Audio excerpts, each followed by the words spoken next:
और हमें धमकियां देने वाले, उनको पता ही नहीं। हम जो नजरिया रखते हैं वो कहते हैं ये फलां जगह नहीं, फलां जगह नहीं। मैंने कहा हमारा कायद हमें इकबाल की जबानी बता कर क्या है कि तुम्हारी जगह कौन कौन सी है। वो ये है कि हर मुल्क के मास, कि हर मुल्क मिलके खुदाए मास। इकबाल कहता है ये सारी दुनिया मेरी है, इसलिए कि ये सारी दुनिया मेरे अल्लाह की जमीन है, इस पर हुकूमत मेरे रब की है। जब मैं उसको वहदहू ला शरीक मानता हूँ तो मैं इस दुनिया में किसी जालिम को उसका शरीक कैसे ठहरा सकता हूँ, और इस दुनिया में उस जालिम का निजाम कैसे मान सकता हूँ जो ये कहे कि जनाब नहीं नहीं मैं तगड़ा हूँ, मेरी बात मानो, मैं जनाब जाबिर हूँ, मैं बड़ेरा हूँ, मैं सरदार हूँ, मैं भट्टो हूँ, मैं पताफी हूँ, मैं लाशारी हूँ, मुझे मानो। हमने कहा हम भट्टो बाद में मानते हैं, पहले ये देखते हैं कि हुजूर का गुलाम है या नहीं। हमारा मेयार हुजूर की गुलामी है, हमारा मेयार वडेरा और सरदारी बिल्कुल भी नहीं है।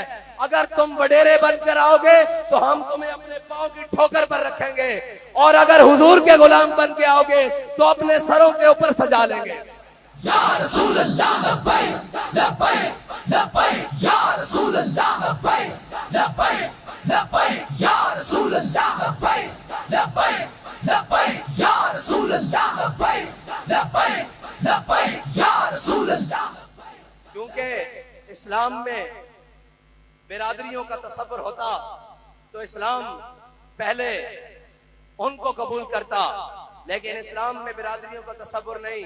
इस्लाम में जो हुजूर के दामन से वाबस्ता हो जाए, इस्लाम उसको कहता है कि बिलाल अज हब्श, सुहैब अज रूम, सलमान अज फारिस, अबू लहब अज मक्का, ईचे बोला जाबीस। इकबाल कहता है इस्लाम वडेरे और सरदारों के पाँव में नहीं पड़ता कि आओ दीन का काम करो। इकबाल कहता है बिलाल को हबशे से बुलाता है, सुहैब को रूम से बुलाता है, सलमान को फारिस से बुलाता है, और आकर हुजूर के दामन से वाबस्ता कर देता है। अगर कोई घर वाला मुनकिर हो जाए तो फिर कुरान नाज़िल होता है तब्बत यदा अबी लहब व तब।